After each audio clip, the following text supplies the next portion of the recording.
The Dollars Seen Differently podcast is produced by CNIB in collaboration with financial experts to provide educational content on financial literacy. The information provided in this podcast is intended for educational purposes only and should not be construed as personal financial advice. The views and opinions expressed in this podcast are those of the individual speakers and do not necessarily reflect the official stance of CNIB. CNIB and its affiliates shall not be held liable for any actions taken by listeners based on the information provided in this podcast. Listeners are solely responsible for their financial decisions and should exercise caution and discretion when implementing any strategies discussed in the podcast.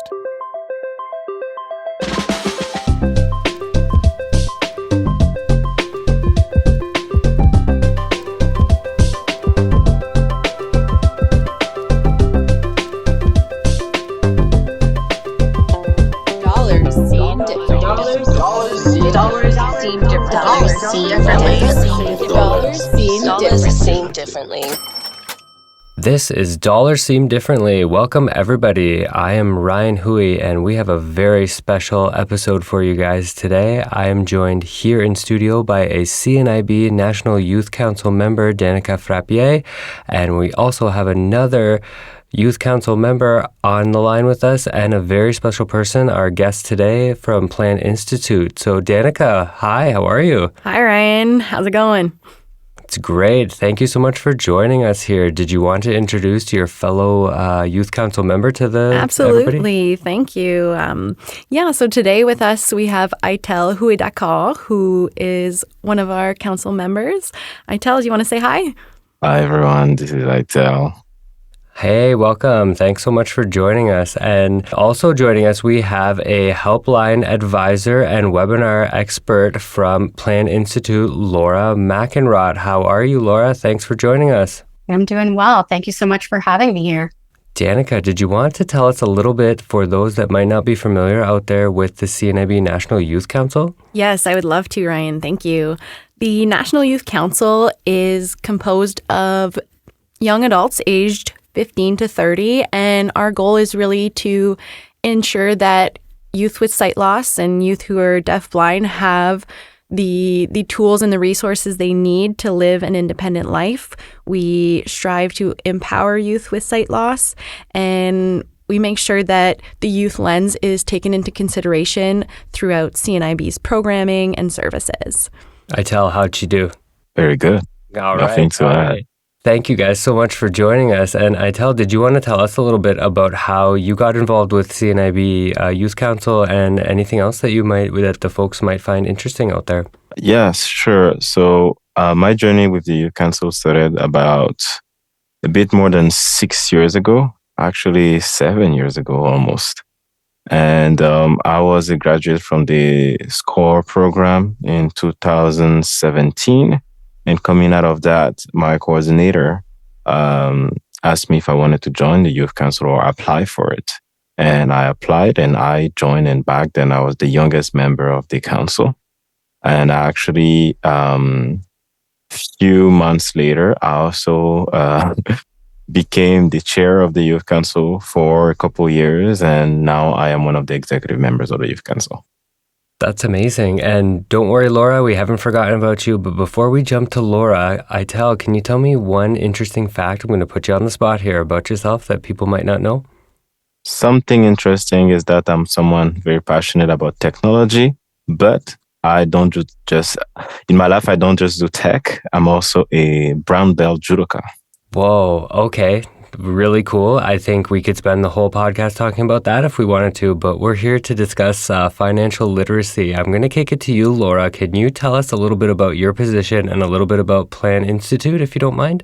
Sure. And I can tell you right now, I definitely do not have a brown belt in any type of martial art. Never have and never will. I don't think any of us do on the line except for Aitel. No. So I did grow up with severe arthritis, and in my right before I got sight loss in my mid-20s, I did get my Bachelor of Commerce from UBC. After getting my sight loss, unfortunately, in my mid-20s, I ended up meeting the folks at Plan Institute, and they were the advocators, the original advocators for the Registered Disability Savings Plan to the federal government, and they were going to be starting webinars, I should say teleconferences back then, and they were looking for somebody for that. So I actually have worked with them probably 16 years now or so, and I've given all of the national teleconferences for the Registered Disability Savings Plan for about 10 years, and then 4 years ago we turned them into webinars. We have level 1 and level 2. We've also have a helpline. I'm more of the senior advisor with regards to questions that come in around the RDSP and a few other topics like that. So we provide help and support through inquiries into us for people with disabilities or families who are supporting people with disabilities. And just so that you have it, our phone number for our national helpline is 1-844-311-PLAN. That's 7526. And our website is planinstitute.ca. And of course, we also are the ones that run RDSP.com. Amazing. Thank you so much. It really sounds like you guys got a lot going on there. So we're going to put you on the spot here. For everybody out there, what's going to happen is we have our National Youth Council members, and they have some questions about financial literacy, and it sounds like we have the right person on the line to answer those questions. So Aital, can you kick us off with our first question? Indeed. So, first question is, I am in high school, and why should I care about money? Okay, well, I think that everybody should care about money. It's how we kind of do things in our world. Transactions, basically, we all have to buy goods and services. So if you want to go and buy your food, you want to pay your rent, you want to have your basics of shelter and housing, but anything else in life, going to school, getting around, basically everything that we do in our society requires kind of a transactional thing, which usually involves money. So you should care about money because you're going to need it in order to get through life, and certainly to have a really good, or a quality of life is what you're striving for, a very good quality of life. So just always remember, what is the money going to be used for? Why am I earning it? And what are my goals, really? Hope that answers your question there. So thank you, Ryan, for sharing this platform with us, the National Youth Council. It's really important for young adults to start off on the right financial foot, if you will. So even though we have Aital and myself here on the line, I have gathered some questions from other council members. So I'm really excited to see what Laura has to say to us today. So Laura, am I only allowed to have bank accounts at one bank? No. I can tell you right now, I've got bank accounts at probably 3 or 4 different banks. The one that my parents started me with, over 40 years ago now, I still have. Don't use it too much, but you can have multiple bank accounts at many different financial institutions. And usually we refer to banks now as financial institutions, because there's also banks, credit unions, things like that. So you can have more than one for sure. Great. I have a question building off that. And do you think it's safe to use online-only banks or financial institutions, as you would say? Yeah, so let's just talk about that very briefly. There's an extra layer you added to that question was, do I think it's safe? I am not a safety expert, certainly about, banking online and things like that for online only ones. I can tell you right now, I don't personally have an online only one. It's not that you can't. And I've talked to many callers at Plan Institute that have called in that have mentioned that they do.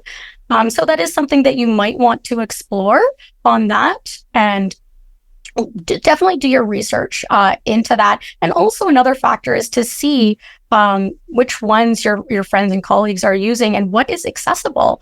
Is the platform accessible for your needs? That would be the key consideration. For myself, I prefer to talk to a live person or go into the branch. And if I have to deal with something or an issue arises, I want to be able to make sure that I can pick up the phone or walk into a branch to have that kind of personal one-on-one connection. So that's kind of why I personally don't have one right now. And the other thing to consider is for having maybe a regular checking or savings account with an online one works, or it might work for you and in your situation. A lot of the online ones might not offer a registered disability savings plan. Okay, so if you're looking into registered disability savings plans, be aware that the one that you maybe bank with for online purposes only might not offer the RDSP. So that's something to look into as well.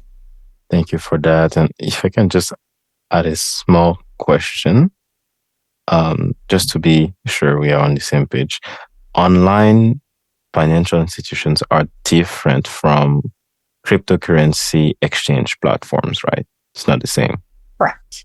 That would be a whole other subject and topic, and I definitely am not going to touch that one with a 10-foot pole today. But there certainly are some banks or financial institutions that are just online, which means they don't have any like regular kind of in-person storefronts that you could go to. And this is what I love about these episodes, because I tell you might have just given us another topic that we can explore on a later date. But thank you guys so much for moving forward with this, and the conversation's great so far. Ryan, I'm curious. I don't know if you identify as a young adult anymore, but is there anything that if I were to bring you back in terms of financial questions that you might have wondered that you want to throw out there? I think I look at this in terms of what do I know now that I wish I knew back then, and I didn't realize how important establishing good credit was. Now you need a credit check even to rent an apartment or a house. You need it for credit cards, loans, even sometimes schooling and things like that. So I didn't realize how important that was back in the day. I thought credit was just something that was nice to have. However, it didn't really depend on everything. And now you look at it and it's so interdependent and interwoven into anything financially that you do. I think that it's important for folks to know that when you get that first credit card, be a little responsible, but to also establish that good credit and make sure that you keep your score as best as you can. I agree with you, Ryan. I made I'll just jump in right here with my own personal example. My first credit card, I got it because I wanted to start a good credit score, getting credit. And I thought that was what you had to do. So I was in college, I got the credit card, and then I was so busy, as maybe many of your listeners can identify with. I was so busy during schoolwork and finals that when the statement came in the mail, and back in the day, it came in the mail and I had my site, I was just like, oh, it's not that much. It's, $80 or $100. I'll just wait until it's like a bigger amount, $200 or $300 before I write that check and mail it off to them. So I would wait like 2, 3, 4 months until I got like a final notice due. And that's when I did it. And I didn't realize that years later, doing that was not the right thing to do. And that definitely affected my credit score there for a few years. So don't do what I did in my early 20s.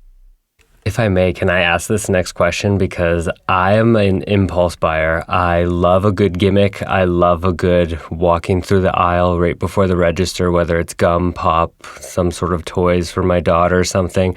I always seem to walk out with more than I intended to. Or even in social media ads, right? They're popping up everywhere, and that's where youth are constantly spending time. And it's very directed these days too. So I'm wondering, are there any tips, tricks, anything that might be able to help me avoid this impulse buy? Yes. So here's a common one for, let's address the one in person, okay? So when you're going out to the grocery store, or you're going to the mall or shopping, and you know that you're specifically, like, that's why you're going out, that's where you're going to go, really think about your intention for the day. Like, why am I going there? Am I going to buy XYZ piece of tech at the Apple store today or whatever? Or what is my grocery list? And then be really specific in following your list. A lot of people don't take the list, and then they kind of forget, and then they buy all kinds of that stuff. Or with regards to those impulse buys, buys, as you say, if you don't have the list or you still are thinking about it, a lot of people will still carry cash. So maybe when they go out, they're just taking $20, $40, $200, whatever they need for that one specific or those couple of items that they're going for, and they know how much it's going to exactly cost. And that way they've just got the cash to do that. They're not necessarily taking their credit card, which is so easy to just swipe, swipe, swipe, and you don't really notice it until you go and open the bill, a month later, and it's really shocking, right? So that's a few things. Try and stick to your budget, or stick to the items that you have in your list, or even take cash. With regards to online spending, that's a whole other issue. But one thing to consider, especially when you're young, is to just maybe you can get prepaid credit cards. And it's where, like, say if you had $200 or $500 or something like that, you can put a certain amount onto what would be called a prepaid credit card. So it's already paid for, and you know that that's what you have to spend on that credit card. Or don't let yourself get a major credit amount on your credit card, even if they offer it to you. So if they offer you $5,000 or $10,000 or $20,000 credit limit, that can be really dangerous when you're young.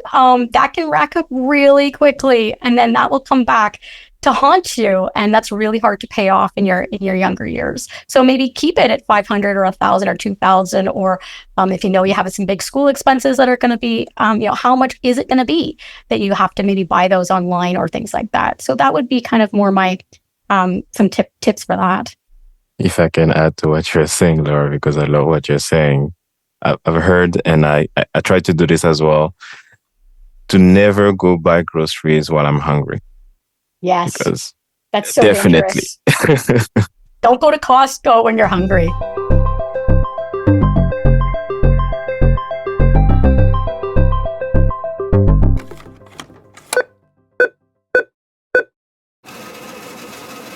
Dollars. Seen differently. I tell you, want to take the next question? Yes, I will. So when we're talking about impulse buying, I think we can also think about the future. And I'd like to ask you, Laura, how can I... Actually, let me rephrase that. The question is, am I too young to start investing?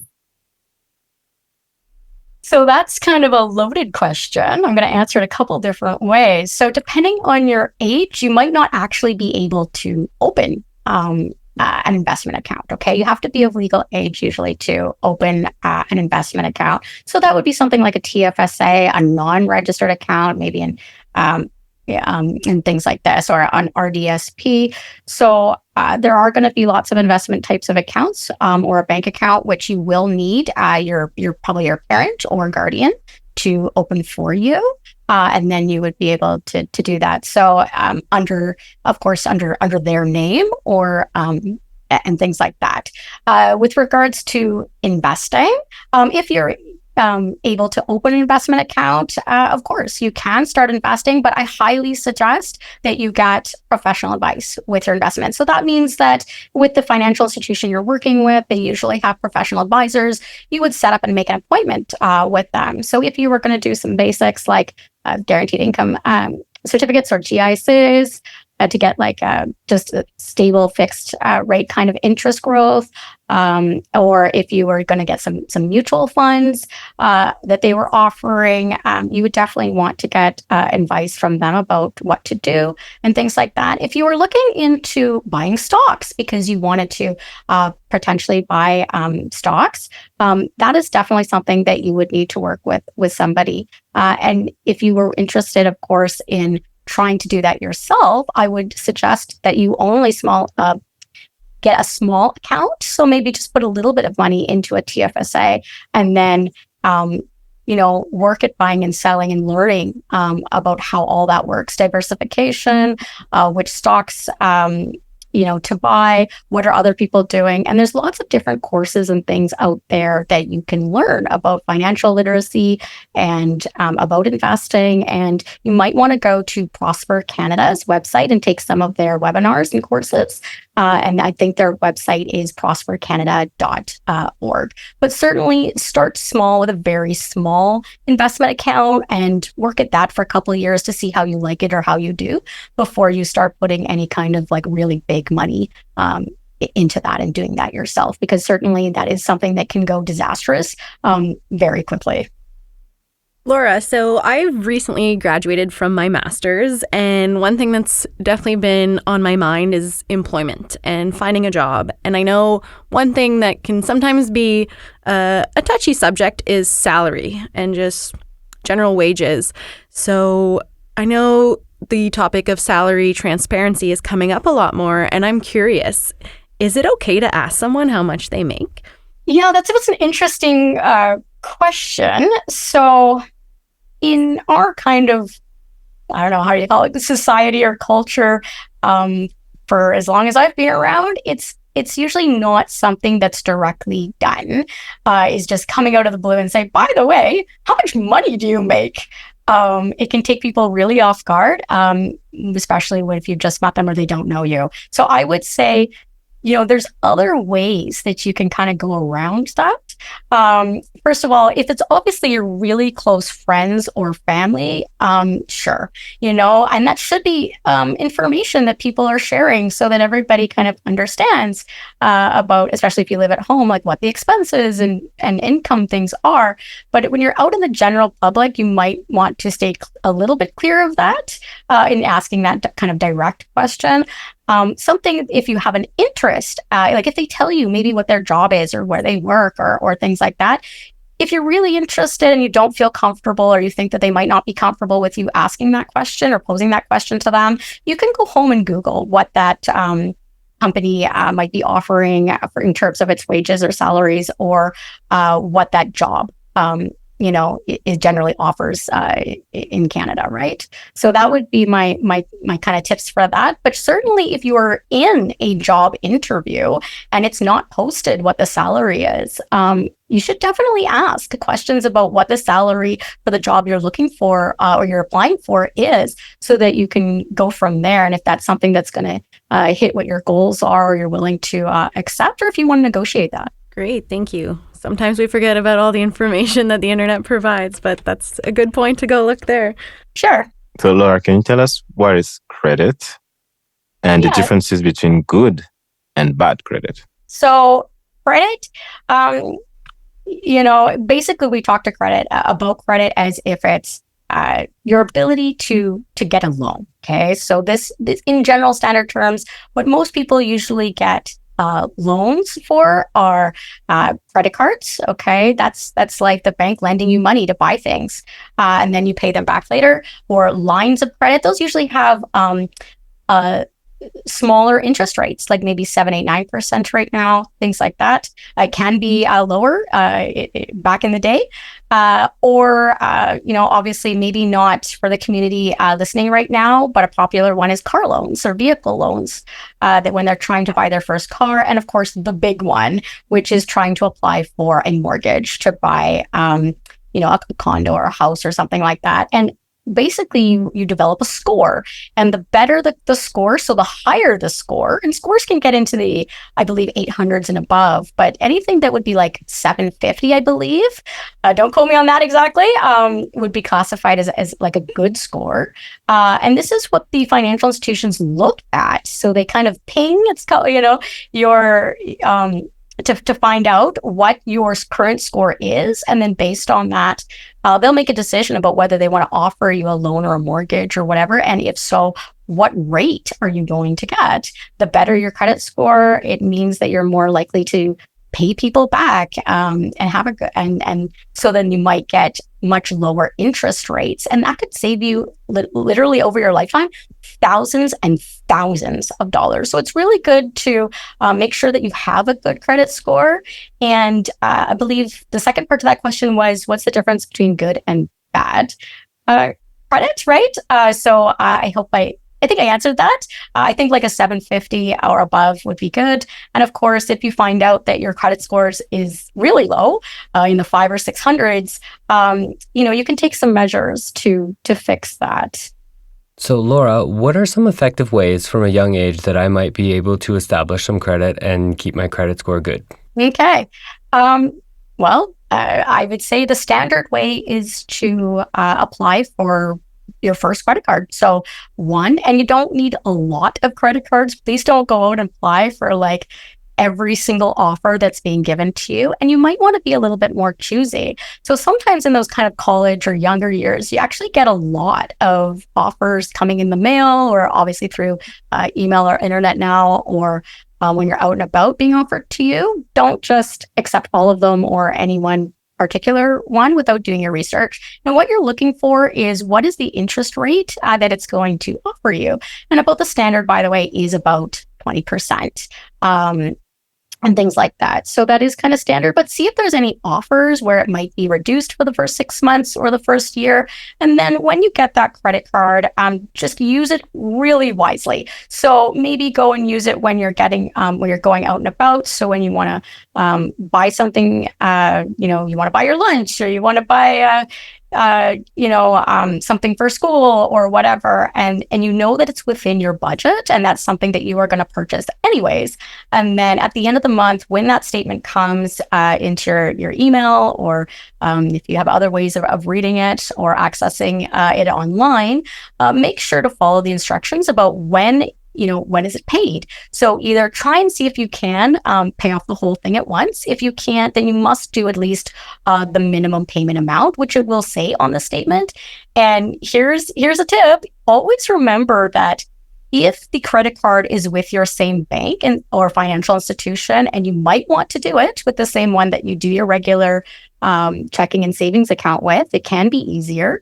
If you're with the same financial institution, you can do a transfer online and it will be instantaneous payment. So it'll register in as that date it was paid. But if it's to a credit card that's with another different financial institution, remember, it might take up to 5 business days. That could be quite a long time for that payment to go and get paid to that bill, right? So you want to make sure to not leave it to that very last date when the bill is due, because then that will not help to build a good credit score.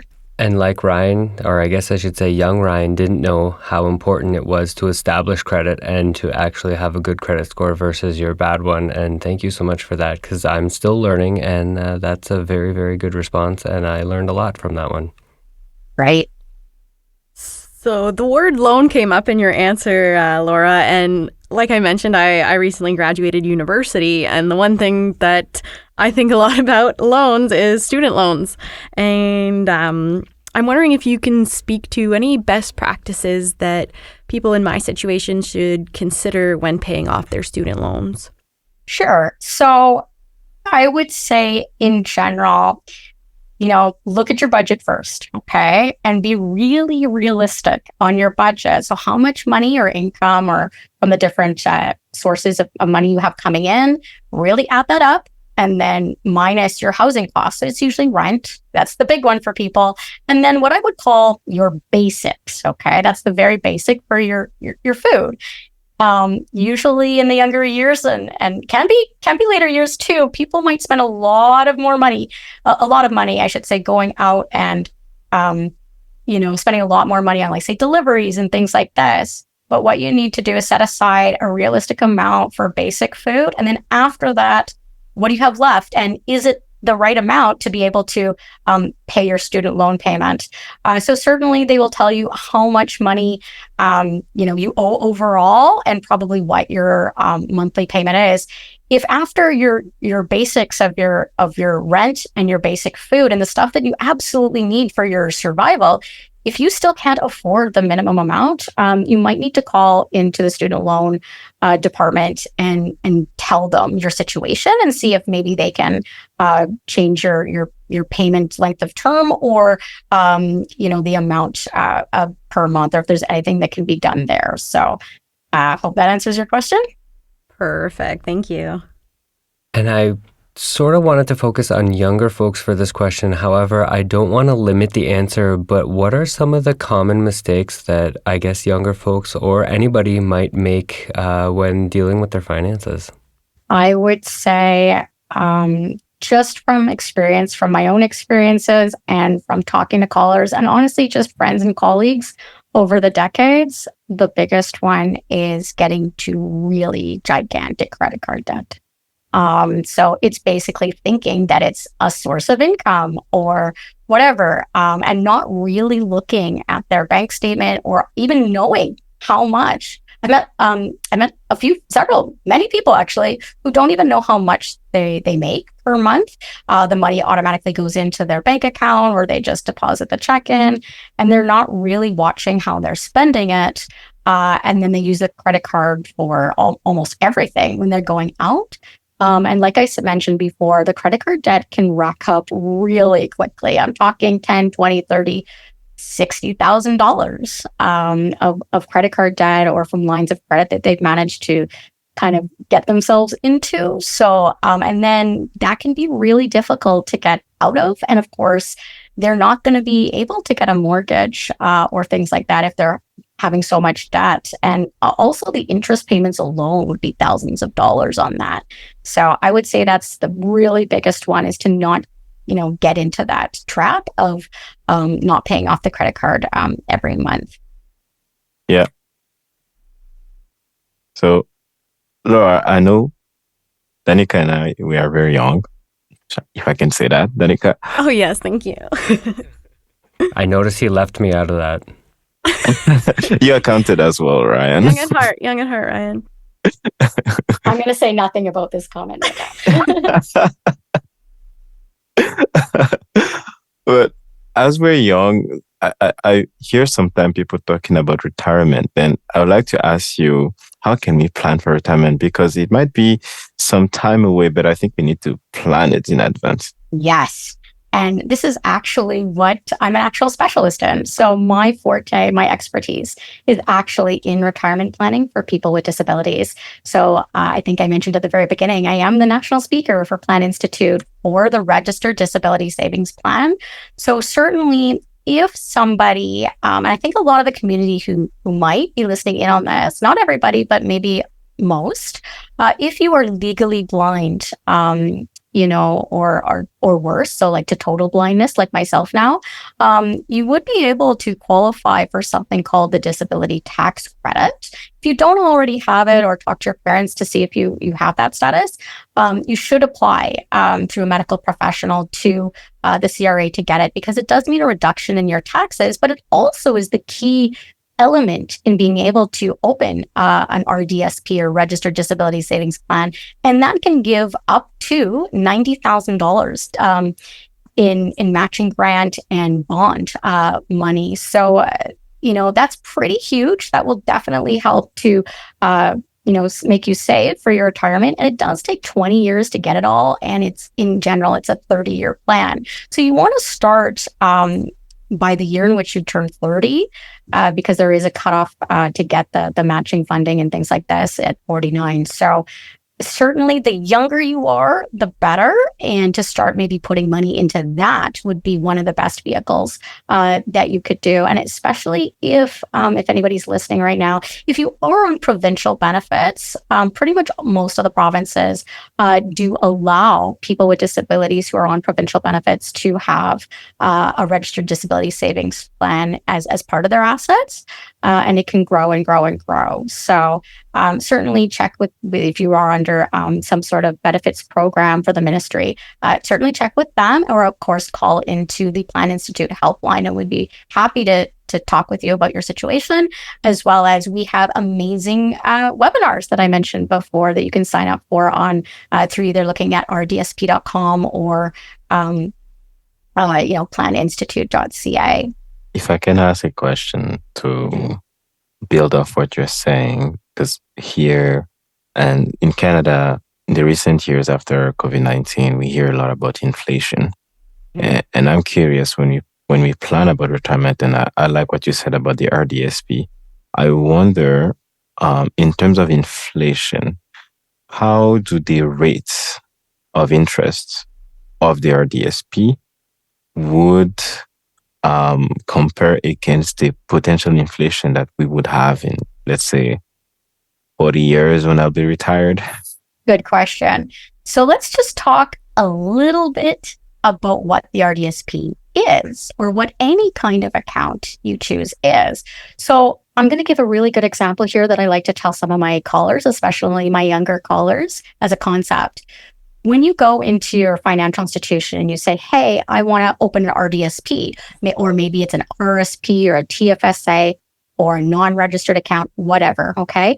What you're opening is like a shopping bag. That's it. You sign some paper, you're opening a shopping bag, okay? So it's not necessarily that what you're buying is something that automatically comes with a level of interest attached to it for things like that. So then the next step after you open it with all the forms that are required there and process is to work with a financial professional, probably at that financial institution, in choosing the products that are going to go into it. Okay. So that would be like your GICs, mutual funds, or maybe you're going to, do a stock portfolio or something like that. And so really what you choose, the products that you're putting into the shopping bag, that's where you would then get to the nitty gritties of, well, what percentages of interest or growth are these products going to give me? What's the best mix in my case and with my time horizon, which is obviously very long term in your case and most of the listeners right now. And that's what you would want to work towards, right? So obviously you do want to try and choose for growth for the long term and, get a couple points that are above what inflation is. So that way, when your money ends up down the line and in 30 years, it could be $400,000 to $700,000 with compounding interest if you choose the right kinds of products and you are getting some sort of growth over time. And hopefully then that will be able to provide some additional income during your retirement years that will help for your quality of life.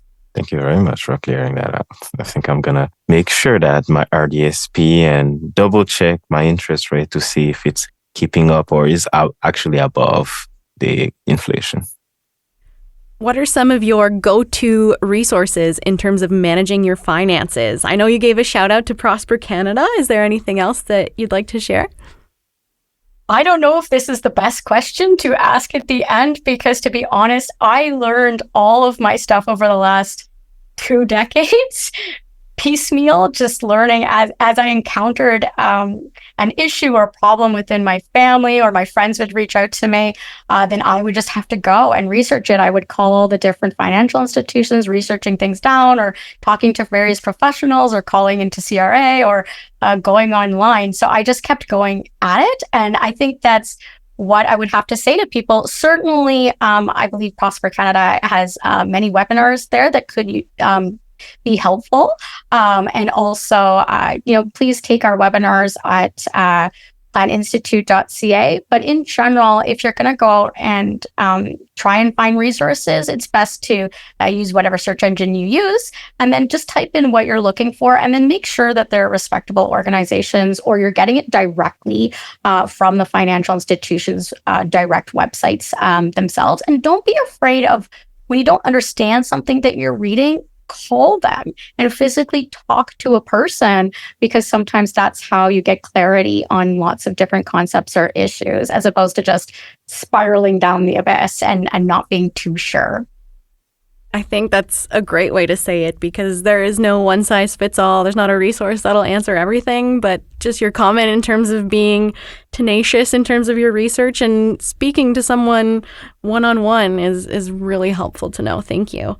We have so many more questions, and unfortunately we don't have time, but I'd love to send a shout out to Danica. Thank you so much for joining me in studio today on Dollars Seen Differently. Thank you so much for the incredible questions, and thank you to the entire CNIB National Youth Council for these inquisitive and honestly really good questions for even adults to kind of know the answers to. And last but certainly not least, thank you to Plan Institute, and especially to Laura for giving us your time, your expertise, and all of this financial know-how to set us up for success on the right foot. Everything has been said, and I can't really put anything more to this, because it's been such a great conversation. And just thank you, everybody, again. And I really, really appreciate you all for giving us the time.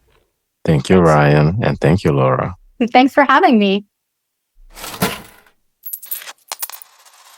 Dollars Seen differently. This is Dollars Seen Differently, and we're cashing out. Ryan Hui is our host. A very special thanks to all of our guests. This episode was produced by the CNIB Financial Literacy Working Group. David Stinson is our associate producer, with production assistance from Sean Roman and Blair Stainton. It was edited by Sean Roman and engineered by the team at CNIB Beyond Print Studios. Sean Roman provided our theme music for CNIB Beyond Print. Used under Creative Commons Fair Use License 4.0. Special thanks to the CNIB National Youth Council and CNIB's IDEA team. For more information about the CNIB, please visit us at www.cnib.ca.